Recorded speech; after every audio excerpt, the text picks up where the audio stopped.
ពិធីបំបួសនាគហេតុអ្វីបានជាពិធីបំបួសកូនប្រុសក្នុងព្រះពុទ្ធសាសនាមានឈ្មោះថាពិធីបំបួសនាគសំណួរនេះ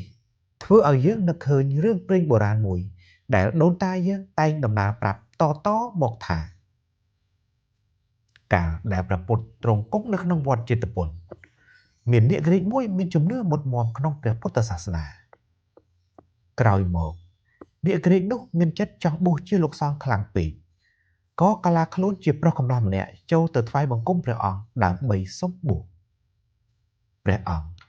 ក៏បំបួសនាគរាជផ្លែងខ្លួននោះទៅនារសៀលថ្ងៃមួយក្នុងពេលដែលលោកសង្ឃនាគនោះកំពុងសឹងលក់ស្កប់ស្កល់ស្រាប់តែរូបកាយរបស់លោកคล้ายទៅជានាគរាជវិញក្នុងខណៈនោះលោកនេនមួយអង្គនិមន្តចូលទៅមិនឃើញលោកសង្ឃបែរជាឃើញនាគរាជ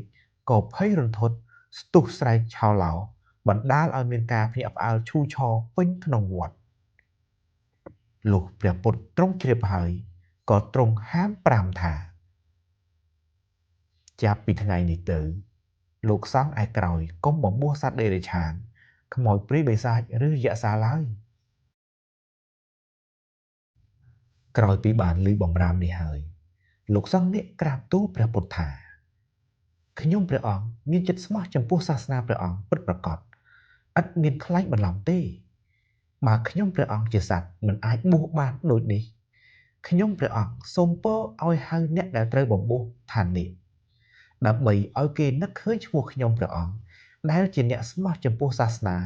តែពុំមាននិស្ស័យបានបួសដោយមនុស្សលោកផងទាំងពួងព្រះពុទ្ធទ្រង់ព្រះតម្រិះរួចហើយក៏ទ្រង់ទទួលយកសំណូមពររបស់នាគរាជនៅក្នុងឱកាសនោះទៅអាស្រ័យរឿងនេះឯងទើបមានឈ្មោះពិធីបំបួសនាគរហូតមកប៉ុន្តែម្យ៉ាងទៀតយើងក៏បីដឹងថាពាក្យនាគមានន័យថា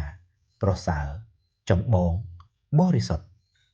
រីឯដូនតាយើងក្នុងសម័យបុរាណដែលបានបញ្ជូនកូនប្រុសទៅបួសនៅក្នុងវត្តក៏ព្រោះពួកគាត់ចង់ឲ្យកូននោះបានរៀនសូត្រនិងវឹកហាត់ចំណេះដឹងបំណិននិងគំនិតអប់រំផ្សេងៗដើម្បីឲ្យមានលក្ខណៈសម្បត្តិជាមនុស្សប្រសើរចម្បងនិងបរិសុទ្ធនេះឯងនេះក៏ជាសេចក្តីបញ្ជាក់នៃពាក្យពិធីបំបួសនាគនេះផងដែរ